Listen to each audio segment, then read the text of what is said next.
I don't know which is worse, walking through the shot or... Yeah, no. Right, they just look so... They don't go out too low. I'm trying, but not really.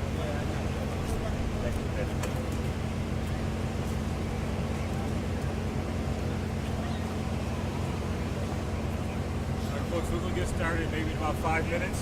All right.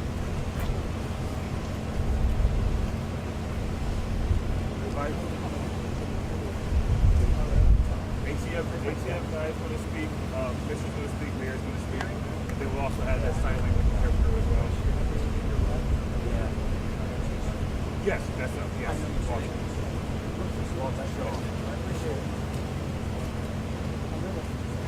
I know it's a surprise. The rank chief. Always amazed how they cover up so nice.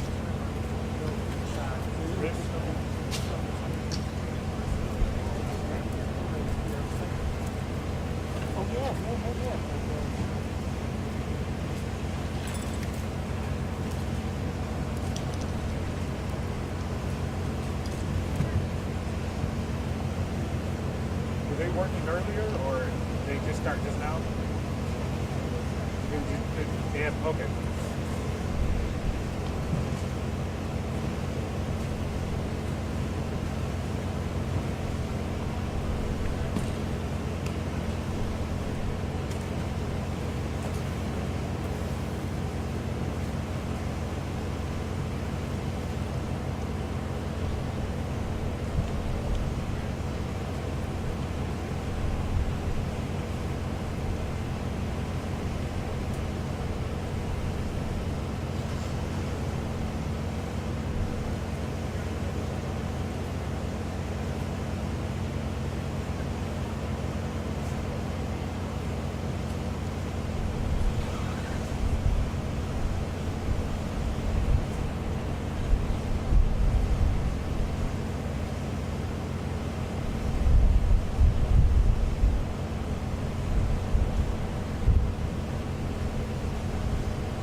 audio from 1, 2, 3, 4. 1, 2, 3, 4 from the Buffalo ATF.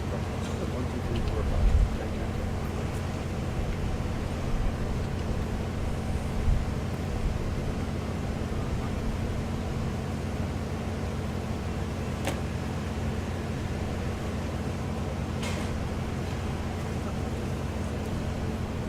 Sorry, you gotta do this again. 1, 2, 3, audio from the microphone. 1, 2, 3, 4. Hello, hello, hello.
I wonder if I can move this back a little bit because we'll have an interpreter here. That'd be okay.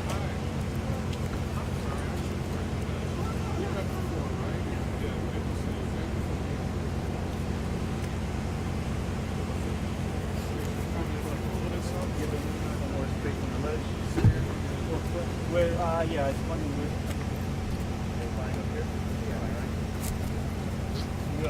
This one up.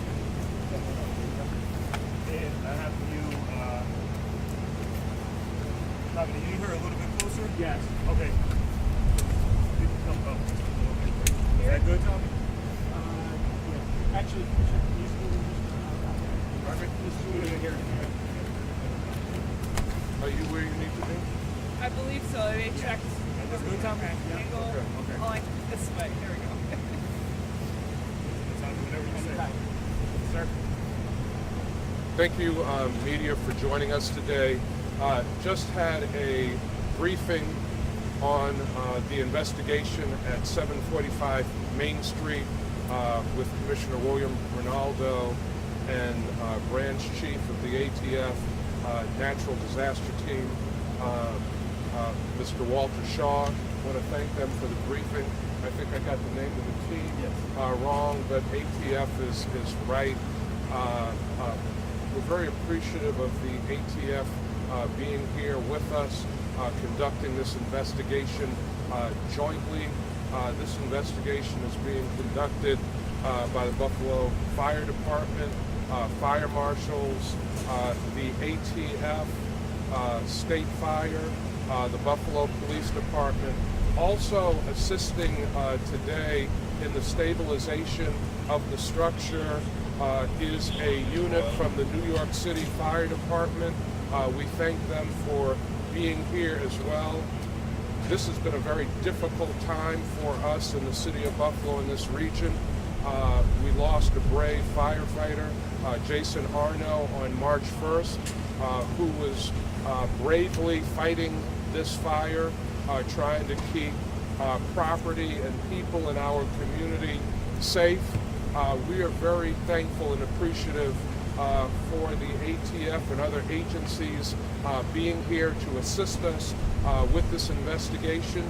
The ATF coming in brings significant resources, which is very helpful to our fire department and the city of Buffalo. Again, we continue to pray for firefighter Arno's family, his colleagues in the Buffalo Fire Department.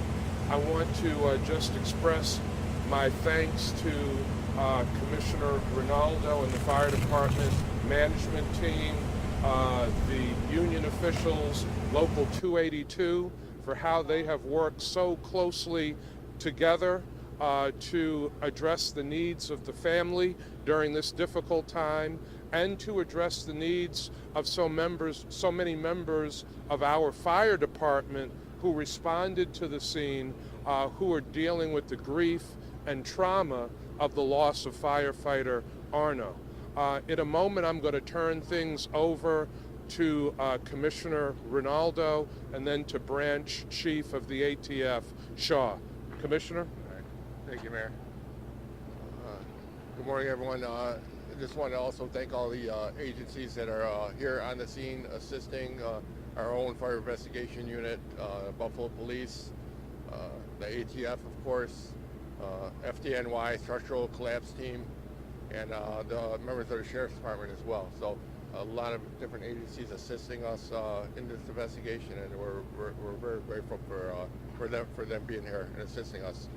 Also want to mention that Jason Arno, Jay was transported yesterday from ECMC by procession, very long procession, to the Amagon Funeral Home on Delaware and West Ferry, and that's where the wake is going to take place. His wake will take place on Thursday from 2 to 8 at Amagon Funeral Home on Delaware and West Ferry. And the funeral mass will take place Friday morning, 10 a.m. at St. Joseph Cathedral. Right. The Arno family, Jay's wife, Sarah, was at Engine 2 last night. Engine 2's quarters on Elmwood, Virginia. I was there myself. A lot of members of Engine 2's crew, a lot of other firefighters and civilians came by to pay their respects. Sarah spent a good amount of time last night at Engine 2. Interacting with all our firefighters, meeting with the members of Engine 2 on pretty much all 4 platoons, and then she came to the scene last night as well and spent some time at the scene with members of Engine 2 and other members of the fire department leadership as well. So at this time, I want to turn things over to Mr. Shaw, Walt Shaw, Branch Chief of the ATF, and he's going to give you a thorough briefing of where we are in the investigation right now.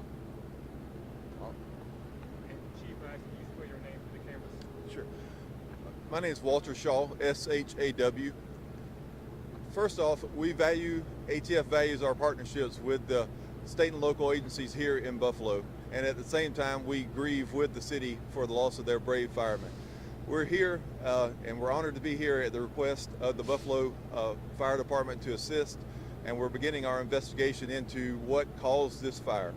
As you can see working behind us, we're working very slow today into this scene because of the structural stability of this building is very compromised at this point. We're working our way into the building, looking at different types of potential fire causes and ruling those out as we go along. And hopefully towards the end of this week or the end of next week, we're able to come up with a hypothesis that we like that could explain how this fire started and what actually happened to the firemen. So we're here. We'll be here until we figure this thing out, and we appreciate the support of our state and local partners in the community, and we are very sorry that this event ever occurred. And when I introduce Branch Chief Shaw, it is the ATF National Disaster Team, And again, we are very thankful for their partnership, very thankful that they are here. They have experience dealing with issues like this all across the country, and they've brought some of their most experienced people to Buffalo to assist us with this investigation. With that, we will open up for questions that the media has. Tim?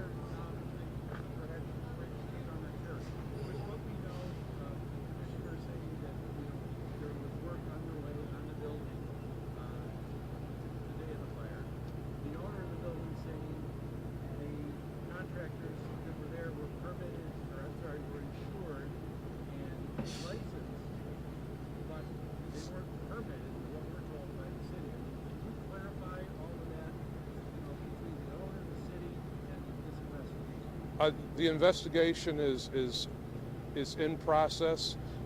From the early indications from the Department of Permits and Inspection Services, there were not permits.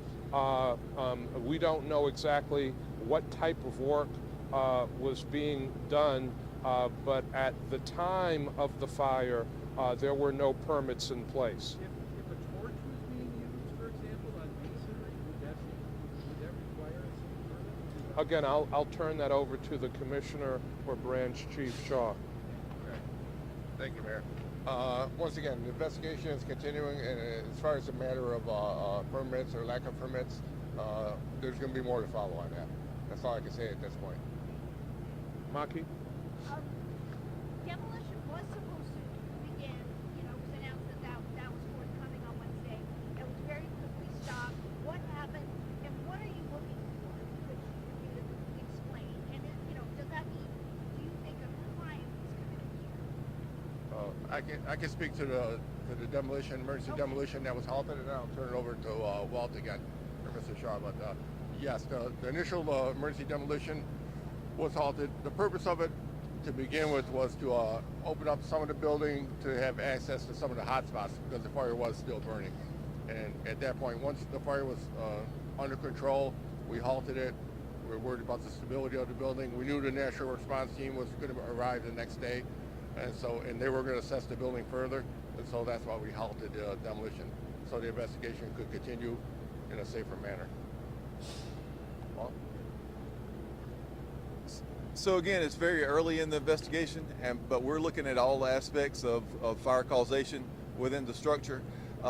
We're interviewing people, going throughout this interview process, getting witness statements, videos from surrounding businesses, and putting it all together and trying to create a timeline and trying to see exactly what happened. But it's very early in the investigation to speculate on anything else at this time. Is it possible to just elaborate on what we're looking at with the buckets, the shovels, that process of rummaging through everything? Sure. So we're trying to excavate the scene, examine the interior of the structure based on some videos and witness statements on where the fire may have started, and we're working our way back in there. Why we're using buckets and wheelbarrows today is because the structure is built over a full basement and it can't handle the weight of any heavy machinery. We have heavy machinery on scene, but unfortunately we're not going to be able to use those pieces of machinery today due to the stability of the building. So we're having to hand excavate and hand pull out certain structural members and other pieces of debris to take a look at those items to see if they're of any evidentiary value. Anyone else? Yeah, have you been able to identify the workers and interview them? Yes, we have. Okay. Anything else? Have you been able to speak to that? The workers, We had some initial interviews with those, and they provided some information to us. Yes. Commissioner, do you know more about what happened with the fire? And if you could explain a little bit about, you went into the fire, it didn't look as bad. Can you explain why firefighters do go into a fire? Because it was supposed to be empty. yes, well, obviously at some point we have to enter the structure to investigate. So that is what happened. The crew entered the structure to investigate. Conditions deteriorated pretty rapidly after that. And unfortunately, as you know, there was a backdraft, there was a collapse, there was a backdraft did occur, which compromised part of the structure, and a mayday was called. A mayday was activated by Jason. We know that for sure, and unfortunately, we were not able to retrieve them, and the rest of the crew had to evacuate themselves. So that's what we know thus far. We're still trying to piece together, some of the other parts of the operation, but that's the basic. Was there a second backdraft too? That's what it sounded like. We do believe there was a second backdraft as well. Yes, we believe the first backdraft caused part of the structural collapse, and Jason was covered by a significant amount of debris, and that's why they were not able to retrieve him in time. Any details or information on the funeral arrangements yet? As to where it's going to be or when? Yes, I think I mentioned it earlier, but I'll repeat it. So the wake is going to be at Amagon Funeral Home, 2 to 8 on Thursday, and the funeral mass is going to be Delaware and West Ferry, Amagon Funeral Home, Delaware and West Ferry, and the funeral mass is going to be at St. Joseph's Cathedral, 10 a.m. on Friday. Thank you. Just for clarification, The funeral is open to the public. Yes. Thank you, everyone. Thank you very much. Thank you.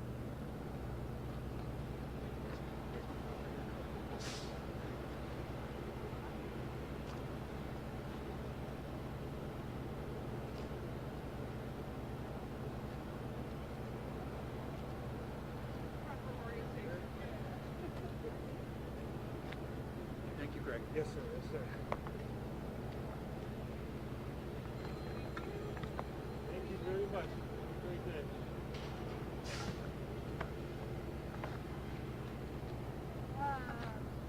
Did I miss that? Did he give funeral information I earlier? think he mentioned it briefly, but I wasn't sure if that meant just for the family or... Well,